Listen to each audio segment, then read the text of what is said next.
Good morning, everyone, and welcome to my second interview in a series of interviews that I'm calling Mom Stories. The goal is to have moms share their wisdom that they've gained through hard-earned experience to help out newer moms who are just starting out. And today I am starting with Melissa Button, who I met on Facebook. We connected on Facebook, but then we met face-to-face during our participation in a committee called Kemptville District Community Association. And that's where I got to actually meet Melissa and I got to know her a little bit better. Melissa is an amazing mom, first of all, but also really involved in her community. So she was involved with Kemptville Pride, organizing our very first Kemptville Pride Parade. She was all over the place organizing stuff, doing all these details to make sure it went smoothly. She is still involved with KDCA, and you just won an award for that, which is amazing. Because of the situation with COVID, and they had to pivot the way they organized Canada Day so that it was all virtual, and they didn't have a lot of time to do it in.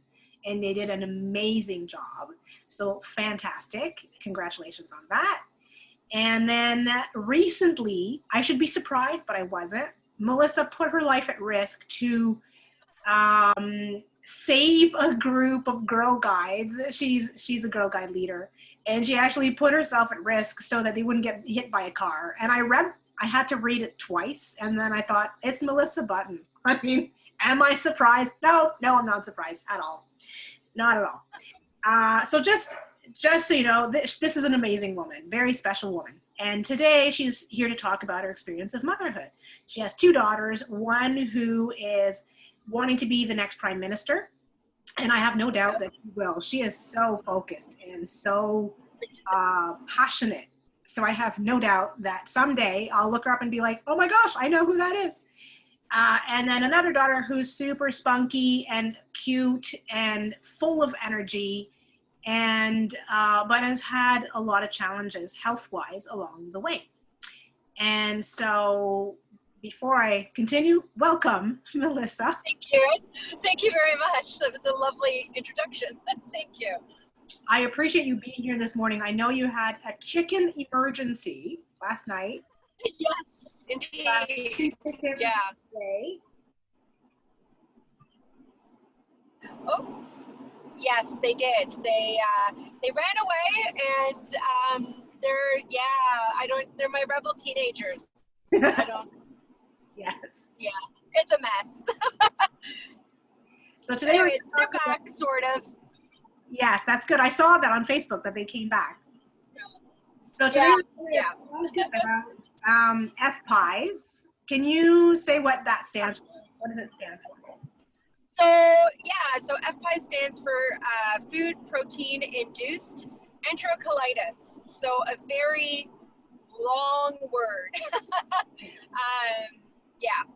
So can you go over some of the symptoms? Because each child is different, but there's like wide amount of symptoms that can be exhibited. Yeah, so there's two types of FPIES. There is acute FPIES, where the child ingests the food within a span of usually about 4 hours. The child starts vomiting profusely. The best example, it sounds terrible to say this, but is like exorcist vomiting. Like it's just projectile. Bad. Yeah. Projectile, yeah, and it's over and over and over again, and then the child can go into shock and needs help with doctors to get over it.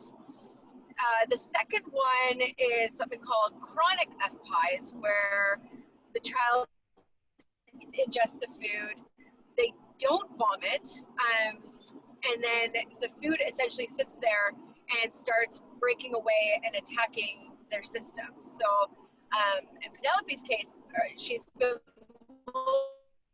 mostly chronic. She's had a couple of acute. The chronic essentially kind of shreds away her stomach lining, her intestinal lining, and then creates bleeding and other symptoms.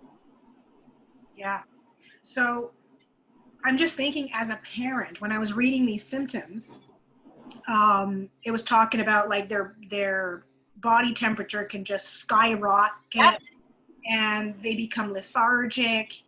And Yep. before you knew what was going on, that is every mom's nightmare, every parent's nightmare. Yeah, it was scary. Ours was sort of I don't want to say slow progression. She's been having these issues truly since the day she was born. Okay. Like we can remember Penelope being in the NICU, and the doctor or the nurse gave her a bottle of milk. Milk is one of her triggers. And they gave her formula, and this little tiny baby that had like no fat on her just started projectile vomiting. Goodness. At the time, looking back, we were like, oh, well, she's new, her system's underdeveloped, she's early, maybe that's all it is. But looking back now, knowing what we've gone through, it's like, no, that was the beginning stages of her troubles. So yeah, it can be very frightening at times.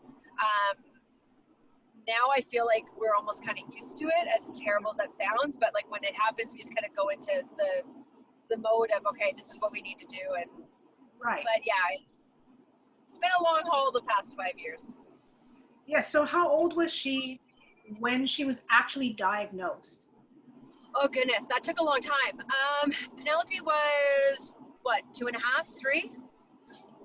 Yeah, it took a long time. So the problem with FPIES is, especially with chronic, she was having this extreme bloating, this bleeding, all these other things, but FPIES doesn't show up in allergy testing. So the child's allergic to something. She's not doing well with certain foods, but then you go see an allergist and it shows nothing. Yeah. So it's kind of like, oh, well, maybe just don't feed the foods. So it really took, I think, too long to figure it out, to be honest. Like, yeah. She was like 2.5, 3 years old when we finally got like the official, this is what it is. Right. So you talked about how now at this point, you're so used to it, you just kick into sort of management mode. So what do you do to manage her symptoms? What do you do? Oh goodness. So it depends. So if it looks like it's going to be a chronic, so where she gets in a lot of pain, she cries, super bloated, we usually start with heat. So we get heating bags, put them on her. If it progresses, we go to a tub. So we get her in a hot tub. And I mean, if it gets really, really bad, because now Penelope has multiple issues, but she has an issue inside her bowel. So because of all of this, she can get actually a blockage called intussusception. So if she's in severe pain, we actually have to take her to the hospital. Okay. Since we've removed most of the triggers, we haven't had to do that, thankfully. Yeah. However, because we've removed so much, she actually goes into acute FPIES attacks now if there's any sort of cross-contamination. So we had one recently where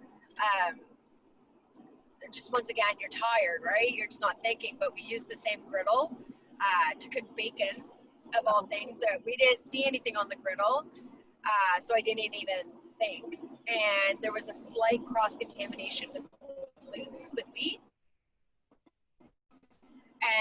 And so that we had to take her to the hospital for. Yeah, that's horrible. Yeah, and then once you're in the hospital, typically, we actually have a binder for Penelope. So when a child is properly diagnosed, you're given a letter, because FPIES isn't known across the board. So we've had situations where we've gone for medical help and the doctor doesn't know what it is. Right. So our specialist gave us a letter that outlines what it is, outlines the symptoms, and then actually says right in there how to treat. Mm-hmm. Which is an IV. And then if they can't get the IV in, so if they can't get the IV in, they'll do an injection with the steroids. Um, right in the bum, and then what that does is it tries to slow down the inflammation. So yes, they're going into this attack. However, the damage won't be as severe. So, you know, in Penelope's case, because it went so long, the damage was extensive. So she, you know, at 3 years old, 4 years old, looked like she was about 7 months pregnant, like massive, massive belly. Yeah.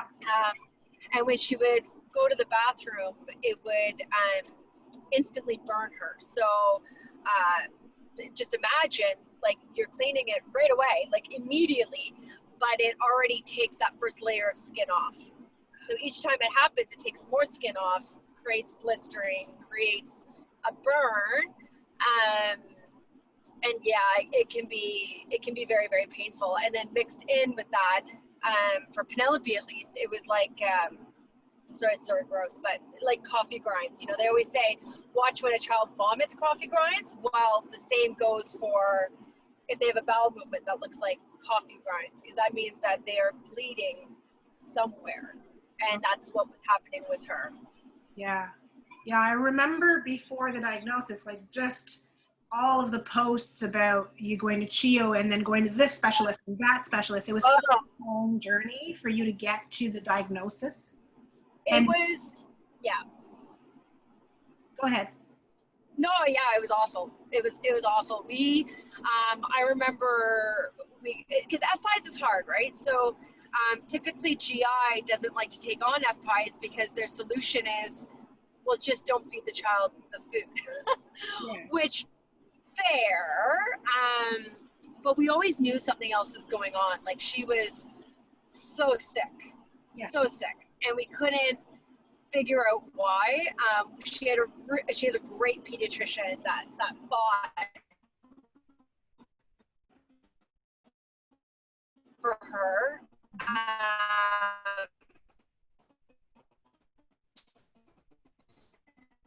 But I mean, I remember looking at us and saying, you know what, we think this didn't quite have a voice. I didn't do well in those situations, so I kind of would just nod and go, you know, maybe say I don't think so, but I wouldn't push back. Right. And then I would get in the car and start crying and call my husband going, they don't believe us.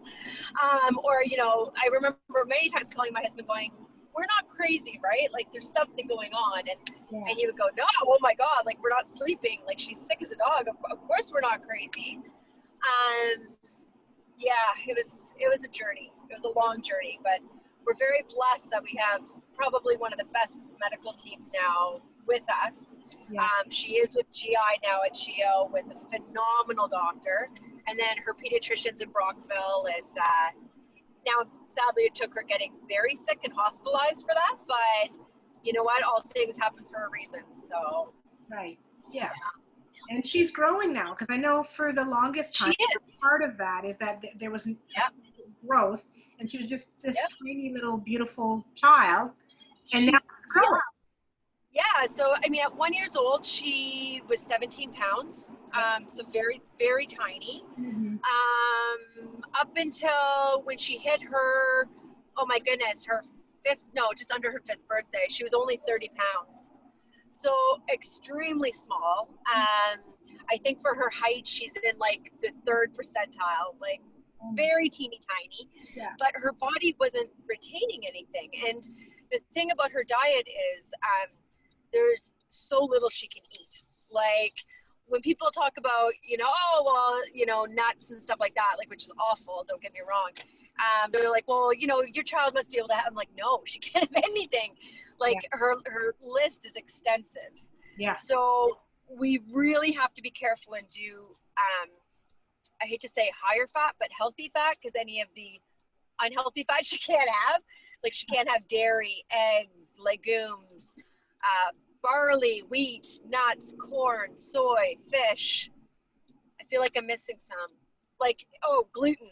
Like, she can't have any of that. Yeah. But so before, when she was eating these foods, it was literally going right through her, burning her insides.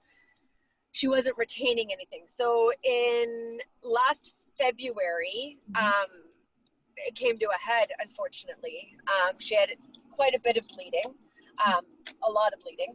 So she was actually hospitalized in Kingston. That's when we got in touch with our CHEO team, and they did endoscopies, colonoscopies, everything. And we kind of figured out exactly what was going on. But when we cut out all of these extras, like gluten, everything else, because she finally started gaining weight and eating the same foods, but she's finally growing. Her height has shot up, her weight has shot up. We haven't had her charted for a while because unfortunately with COVID, she hasn't been able to actually go in office for these meetings. I can't wait until we can though, because I know her specialists are gonna like cheer. They're gonna be so happy that this little girl is finally thriving, which is wonderful. Yeah, it's really nice. She's so lucky to have had you and your husband because you're such great advocates for her. But I think this is such an important interview just because I've seen part of what you went through, just a little part, whatever was on Facebook. And any parents out there who are at the start who might listen to this and go, wait a minute, that sounds a lot like what we're going through. You know, maybe they don't have to wait 3 years for someone to listen. Yeah, and that's the best advice I can give. Don't stop fighting. If you know there's something wrong, don't give up, you know. And unfortunately it did take, I mean, don't get me wrong, I had a voice, but just because of my past, I'm not good at standing up, especially to men. Like, I'm not good at like being assertive. I tend to kind of coward. It was in February when she was hospitalized, because it started again, don't get me wrong. Like in Kingston, there was a resident that started kind of talking down to us, and I would say that was probably the day I finally kind of got my voice. And I snapped and I just said, we're not leaving until we have answers. And it was actually lovely because there was a female doctor as well, and who worked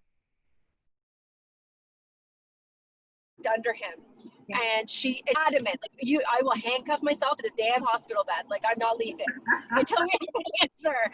And she came in afterwards alone, and she just said, keep doing what you're doing, keep fighting, because I think she could see like I'm not that type of person, but keep you know, well, just fighting, right? And that's when we finally got the good specialists and got the answers and got the ball rolling. So if you feel like there's something wrong, like, just fight and ask more questions. And if you don't like the answer, just keep looking, because it's hard. And you know, I've actually had women reach out to me on Facebook, because there was an article done in the Keppel Advance last year about Penelope. And I've had women reach out and just say, like, this sounds like my child. And I've gotten them in touch with, you know, my specialists and stuff like that. And any way I can help, I'm always here to answer questions or help with just even diet. Because when you're told that your child can't eat so many foods, it's terrifying and extremely overwhelming. Now it's second nature to me. Like, I don't even think twice. I have my moments where I'm like, God, I wish I could just order a pizza for her, but you know, you do get used to it. So if I can ever be any sort of help to any parent, my God, I'm there, like, in a second. I see you. And it's COVID. I see you doing a lot of recipes so that she feels included, because you want her to be able to eat whatever everybody else is eating, but in a safe way for her. So I feel like there's a book in your future. I feel like there's some kind of recipe, Melissa Buck, in your future, because I probably could. Honestly, I can convert just about anything now. So just about anything. So, you know, this past weekend we wanted to do gingerbread houses. So I was able to make a gluten-free and vegan gingerbread house. Fantastic. Pretty cool. And it didn't taste like cardboard. So I was actually pretty proud. I've seen some of your recipes where you're like, this is a safe, like a this free, that like milk free, egg free, whatever. Oh, everything. And then it looks so fantastic. I'm thinking, I just had to cut out gluten at one point. We were trying to cut out gluten. And I just remember everything tasted, well, first of all, it was like a rock and it tasted like nothing. So when you eliminate all of that and you still come up with something that looks fantastic, is like, I don't know, hats off. Thank you. I mean, honestly, I don't know. Like, I've always baked cakes before, so I think that part maybe helps a little bit. Yeah. But Penelope has grown up this way. Yeah. And, you know, as a baby, she didn't know any different. Even as a toddler, didn't really know any different. Yes. Now she knows she's different. She's 5 years old. She knows she can't have things, you know. And actually, her last acute attack scared her so severely. Yes. It sounds terrible. It's almost like a blessing because she wasn't careful before. If she saw anything, she would touch it. And now it's like, you know, she'll be eating dinner at her placemat and her food will fall off the plate. She's like, oh, can I touch this? Can I eat it? Like, she's so careful. Yes. Which is sad, but also fantastic because we want her to be careful. Yes. But, you know, things like, not right now, but like birthday parties, anything where children are just eating mass amounts of food, we really try to make it normal for her. Yeah. I mean, that sucks. You know, if you go to a birthday party and everybody's eating cake and it's like, here's your apple, like that's not good. So yeah, we try to, you know, if she goes to a party where we know there's going to be pizza, we'll make pizza and a cake for her, and then she can eat along with everybody feeling included. Use the advent calendar. Yeah, the advent calendar. Oh my God. Yeah, don't show this to children. Yeah, we couldn't find an advent calendar for her this year that was safe. Right. So I bought, or Trevor found these silicone little molds of cake, presents. So I bought all of her chocolate chips, like mass amounts of bags, and every couple of nights we're sitting there melting them, putting them into molds, freezing them, and then popping them out into like a little cup, and then we put it in her mailbox. So every day her elf brings her chocolate that's safe for her, and she just thinks it's just awesome, and she doesn't know any different. Yes. How fantastic that is. Like, who would do this for their child? This is amazing. You guys are so devoted, and thank you. You know, that's amazing. I'm so happy that she has you. Thank you. Is there a resource you'd like? I found online foodallergycanada.ca was what the best one I could find. Is there another one that you would like to recommend? That's the best one. I mean, the best, honestly,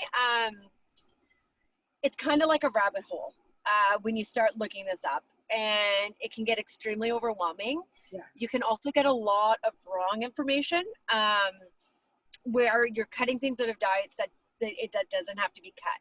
Like if you read a lot about FPIES, it's like, oh, these are the triggers. Yeah, no, there's so many other triggers that aren't on that list.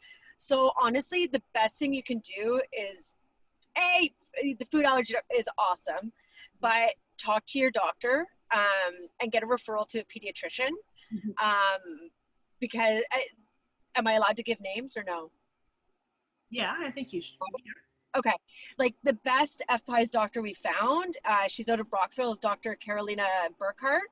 Okay. She's out of the Brockville Hospital. Okay. She's a pediatrician, but focuses on GI issues. Okay. And she is like a superstar. Awesome. Superstar. She honestly, I've told her many times, you've been our angel. Yeah. Because she was, you know, it's so funny. Like, you know, when you're in your moments of pure desperation. Yeah. And you're looking for a sign, anything, just to try to, that's kind of where we were at. We were just going in circles and not getting anywhere. And I had heard her name years ago. I was like, oh, yeah, okay, cool. Kind of stuck it away. Another friend came up. They're like, oh, we just saw this doctor, Dr. Burghardt. And it came to us at a very hard time when we were going through just absolute hell with her. Yes. And I said, okay. So I decided to do a drive out to where her office was because I was just curious. and it was on Emma Street. Which, And I went, yeah. which is her older daughter. Yeah. And I went, this is going to be our angel. This Yeah. is the person that's going to help us. And I remember I typed out everything. I had 4 pages of information and timelines and everything when I went to see her, and I sat down and I just started to cry. Yeah. And she's like, what is going on? And I just handed her the papers, and she went, oh my God. And I remember we were in that office for almost 3 hours, and the office had closed an hour after our meeting had started. And she stayed with us the entire time, figuring out next steps, blood work, specialists, allergists. Like, she was not letting us leave until we had everything. And I'm like, forever grateful to that woman.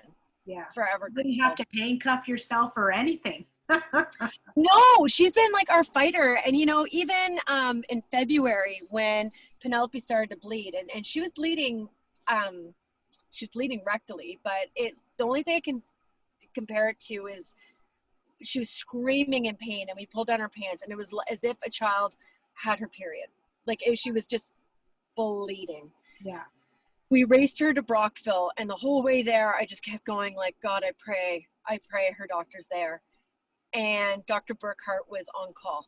Yeah. And she raced down, saw her, and had her admitted to Kingston General, all within the same night. Good. You know, so she's a firecracker. Yeah. And I trust her wholeheartly. So she's a really good doctor. And the other one is Dr. Frankish, who's the allergist out of Canada. He's in Ottawa. Our specialists are all over. But he also has a really good understanding of FPIES. Okay. So really good. So those are the 2 I trust the most with it. Yes. Great. So you said your advice to parents was just keep fighting. If you know something's wrong, going. Anything else before we close?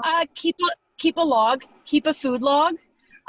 So if you're noticing they're having problems, the thing with FPIES is it will get worse, unfortunately. So the more you feed the food, the more damage is done. Yeah. And if a child goes into an acute reaction with the vomiting, do not give water. Go for something like a Gatorade, a juice, because they can go into shock and actually seize because of just the way the extreme vomiting. So get them to a hospital if it continues, because it can be so dangerous, especially if they go lethargic and limp. You want to get them there and get fluids into them ASAP, and not just water. Because it can be very dangerous. Yeah, that's a great tip. Yeah, well, you know what? It's one we didn't know. When she was having these moments of sick, we just kept giving water, and then it was actually Dr. Burghardt that was like, "Oh my gosh, what are you doing?" Yeah. She's like, "You want to give juice? You want to give Gatorade? Like anything like that to replenish?" And I was like, "Oh, okay. I'm really happy we never had a worse reaction." Yeah, but you don't know. How are you supposed to know, right? You just don't know. You just, honestly, until you're living it, you have no idea. Yeah, you have no idea. So, yeah, best advice I have. Awesome. Thank you so much. I know, you're a busy woman, and I appreciate you taking the time while you're being driven around town by your husband to talk to us. I know. This is our date today. Can you believe it? We're actually off together, and our date is going to Costco. We are so hot and heavy. We're going to go to Costco. Oh, well, enjoy your date. Yeah. That's parenting 101 right there. Costco dates. Oh yeah, Costco date. Woo! We might go to Spencerville and get garbage bags too. Garbage bags. Yeah. Awesome. That's amazing. Well, thank you so much for sharing your date and all of your wisdom with us. No problem. And you enjoy your date. Have a great day. Thank you. And thank you for all your kind words. I really appreciate all your support. Thank you. Bye. Okay, bye.